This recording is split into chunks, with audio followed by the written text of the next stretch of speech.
اب لوگ کہتے ہیں نا ہائے حسین ہائے حسین ہائے حسین، اپنے آپ کو پیٹتے ہیں۔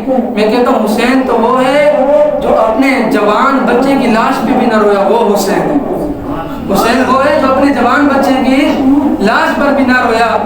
امام عبدالرؤف آپ لکھتے ہیں الکواکب الدری میں، آپ فرماتے ہیں کہ جب امام زین العابدین رضی اللہ تعالیٰ عنہ کو بیڑیاں پہنائی گئی نا اور آپ کو ہتھکڑیاں لگائی گئی، اور جب آپ مدینہ منورہ پہنچے نا، وہاں جب آپ قریب پہنچے نا تو ایک شخص آپ کے قریب آیا اور اس نے اون کی، اس طرح جو لوگ ہائے اپنے آپ کو پیٹتے ہیں۔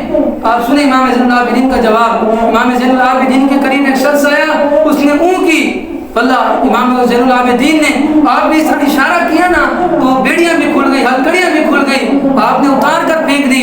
آپ نے فرمایا تو کیا سمجھتے ہیں ہم مجبور ہیں؟ آپ نے اس شخص سے کیا کہا؟ اون کرتے ہیں تو؟ کہا تو کیا سمجھتا ہے ہم مجبور ہیں؟ کہا تو کیا سمجھتا ہے امام زین العابدین مجبور ہے؟ کہا ہم مجبور نہیں ہیں، بس بات اتنی ہے کہ ہم رب کی رضا میں راضی ہیں۔ سبحان اللہ۔ کہا تو کیا سمجھتا ہے ہم مجبور ہیں؟ کہا کہ قوت ہوندیاں زور نہیں لایا، بیٹھے من رضائی، دنیا اردو پیاسے گئے دین دنی دے سائیں۔ مطلب یہ کہ قوت ہوتے ہوئے بھی ہم نے زور نہیں لگایا تو رب کی رضا کے لیے زور نہیں لگایا، کہ ہم رب کی رضا میں گئے، ہم بھوکے بھی رہے، ہم پیاسے بھی رہے، یہ نہیں سمجھو کہ ہم کر کچھ نہیں کر سکتے ہیں۔